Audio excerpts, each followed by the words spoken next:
है फार्मूला। इसे कैसे करेंगे, जैसे इसमें जिस सब्जेक्ट का हमें नंबर निकालना होगा उस सब्जेक्ट को हम सेलेक्ट करके नंबर उसका निकाल सकते हैं।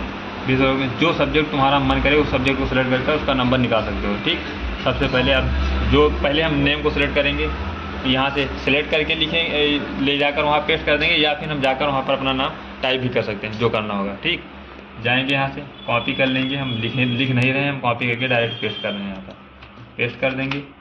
ठीक, अब जिस सब्जेक्ट का हमें निकालना होगा उस सब्जेक्ट को ले जाकर वहाँ पर कॉपी करके पेस्ट कर देंगे, या फिर हम लिख लेंगे। यहाँ हमें मैथ्स का निकालना है, मैथ्स वाले सब्जेक्ट को हम कॉपी करेंगे, यहाँ कॉपी कर लेंगे, यहाँ से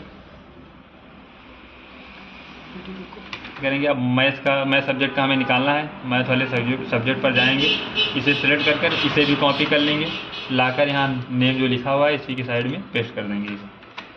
अब पेस्ट करने के बाद हमें किस नेम जो लिखा हुआ है, किस बच्चे का हमें मैथ सब्जेक्ट में कितना नंबर पाया है वो निकालना है। ठीक है, हमें जिसका निकालना होगा हम उसे सेलेक्ट कर लेंगे। जैसे मानवी यहाँ पर लिखा हुआ है, मानवी का अगर हमें निकालना है मैथ में कितना नंबर पाई है, मानवी का हम निकाल सकते हैं। जाएंगे मानवी वाले नाम पर, या तो नाम जैसे लिखा हुआ है सेम इसी तरीके से हम लिख लेंगे, या फिर हम इसे कॉपी करके ले जाकर वहाँ पर पेस्ट कर देंगे। यहाँ पर जाएंगे, हम सेलेक्ट करेंगे इसे, कंट्रोल सी से कॉपी करेंगे, ले जाकर नेम के नीचे हम इसे पेस्ट कर लेंगे कंट्रोल V से। ठीक, पेस्ट करने के बाद अब हम अप्लाई करेंगे VLOOKUP का फार्मूला। मैथ के नीचे जाएंगे, यहाँ पर जहाँ हमें मैथ सब्जेक्ट का निकालना है, कितना नंबर मानवी मैथ में पाई है, यहाँ पर जाएंगे VLOOKUP का फार्मूला हम यूज करेंगे। ठीक, लगाएंगे इक्वल VLOOKUP, देखो VLOOKUP लिख कर आ गया है। यहाँ हम टैब बटन लगाकर फार्मूला एक्टिव करवा सकते हैं, या फिर ब्रैकेट लगा एक्टिव करके फार्मूला एक्टिव हो जाएगा। टैब बटन दबाएंगे, फार्मूला पूरा अपने आप लिख गया है।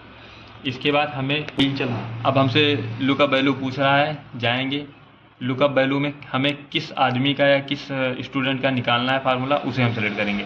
हम यहाँ पर मानवी नाम लिखे हुए हैं, मानवी पर हम सेलेक्ट कर देंगे कि हमें मानवी का निकालना हुआ है, मानवी को सिलेक्ट करेंगे। इसके बाद हम कॉमा लगाएंगे, यहाँ पर कॉमा लगाने के बाद टेबल एरे पूछ रहा है, जाएंगे ये मानवी जो नाम लिखा हुआ है ये किस टेबल में है, उस टेबल को जाकर हम सेलेक्ट करेंगे।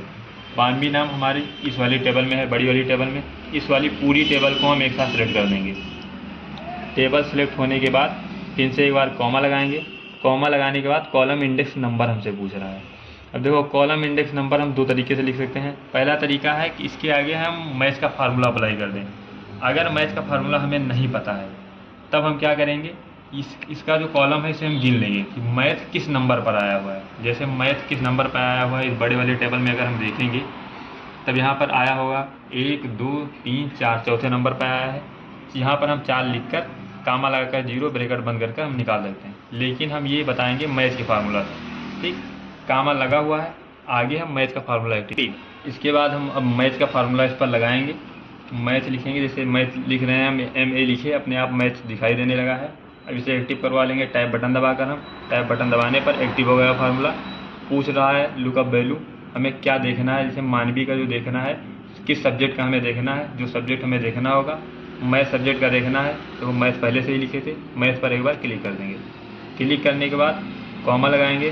अब ये पूछ रहा है मैथ सब्जेक्ट जो आया हुआ है वो किस टेबल में है, तुम्हारे टेबल कितनी बड़ी टेबल है जहाँ पर ये मैथ तुम्हारा लिखा हुआ है। हमारा ये टेबल मेन टेबल ये वाली है, इसमें देखो हम पहले ही नेम और ये बाकी सब्जेक्ट में कितने नंबर पाए हैं इसे सेलेक्ट कर लिए थे पहले ही। पहले वाला ऑप्शन सबसे पहला, दूसरा वाला कॉलम जो है इसे अभी हम बाकी किए हैं, सिलेक्ट नहीं किए हैं। जाएंगे पूरा नेम से लेकर साइंस तक पूरा एक साथ सिलेक्ट कर लेंगे, मैथ से लेकर एक साथ साइंस तक सिलेक्ट कर लिए हैं। सिलेक्ट करने के बाद अब क्या करेंगे, कॉमा लगाकर 0 लगाते हैं, फार्मूला सही है हमारा या गलत है ये बताने के लिए। ठीक, 0 लगाने के बाद ब्रैकेट बंद कर देंगे। ब्रैकेट बंद कर, अभी भी हमारा पूरा ब्रैकेट बंद नहीं हुआ है, क्योंकि जब ब्रैकेट पूरा बंद हो जाता है तो जो लास्ट में ब्रैकेट ग्रीन दिख रहा है वो ब्लैक दिखने लगता है। ठीक, ये हमारा मैथ्स के फार्मूला पूरा कंप्लीट हो चुका है। अब फिर से कॉमा लगाकर फिर से 0 लगाएंगे, ब्रैकेट बंद करेंगे। इतना करने पर हमारा VLOOKUP भी अब कंप्लीट हो चुका है। कंप्लीट करने के बाद इंटर दबा देंगे। इंटर दबाने पर अब हमारा बता रहा है